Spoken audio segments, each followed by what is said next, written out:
You see this guy? This guy right here? This guy is Paul. Paul had an idea.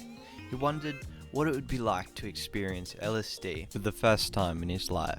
So Paul decides to do a little research. He watches a couple YouTube videos, he navigates to 4chan, instantly dies of cancer because of the toxicity. So after about 3 minutes of research, Paul thinks he has enough information and decides to proceed on his endeavour. Then Paul decides to meet up with a friend to discuss his plans. Paul decides to ask his friend if he has any connections to maybe acquire the substance.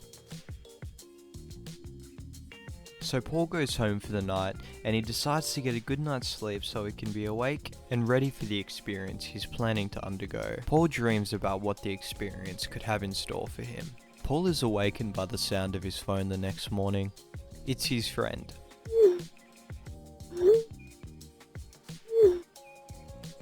So Paul takes heed of the instructions given by his friend. He heads into town.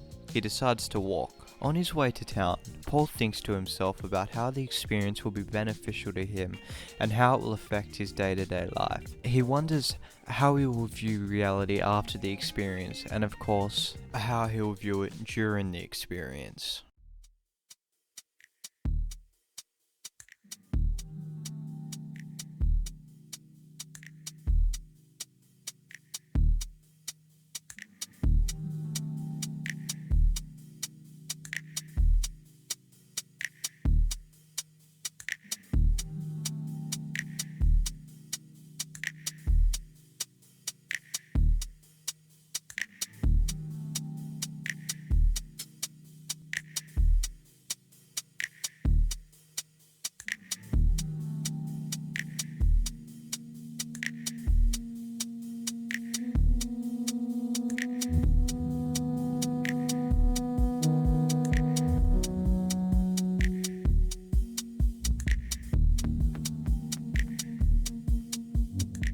Paul's happy with how the meet went and proud of himself for staying calm.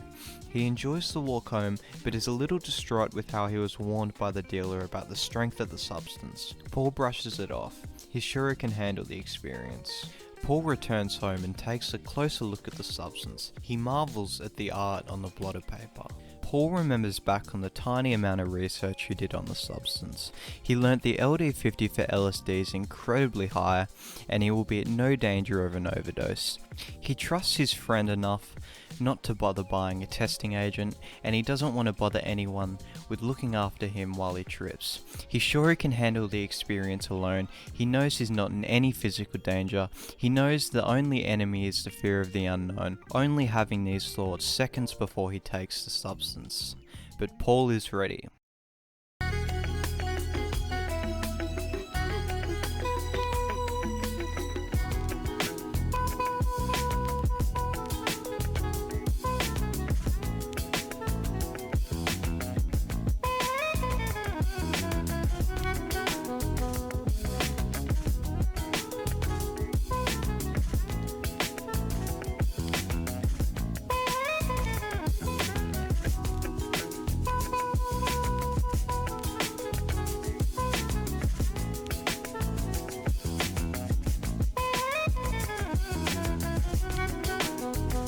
Yeah, Paul dies. After 5 days, Paul's next door neighbour contacts the police after smelling a foul stench coming from Paul's apartment. Paul is taken in for an autopsy. A derivative of phenethylamine, 2CI, known as 25I-NBOMe, was found in Paul's system. This compound is extremely potent and very toxic in low to medium doses. Paul's parents heard the news of their son's death. They were heartbroken. Paul's friend fell into a deep depression, and the dealer continued to sell 25I-NBOMe, disguised as LSD. There is no real physical danger when taking LSD. The real danger is buying a research chemical disguised as LSD. People buy these compounds thinking that they are buying LSD, when in reality they're buying a highly lethal, incredibly toxic substance that is very easy to overdose on. Dealers make blotters that aren't dosed responsibly, being too strong and inconsistent in their potency, and people overdose. Thousands of cases have been springing up all over the world of people dying using these substances, thinking they are taking LSD or some other compound. Many lives could have been saved if they just decided to test their substance. No matter how much you trust your friends, and no matter how much you trust the connections you have to acquire the substances, just please make sure that you test them, because you never really know what you're getting, and it's really not worth losing your life over. Don't be irresponsible. Always test your substances. Do not be like Paul.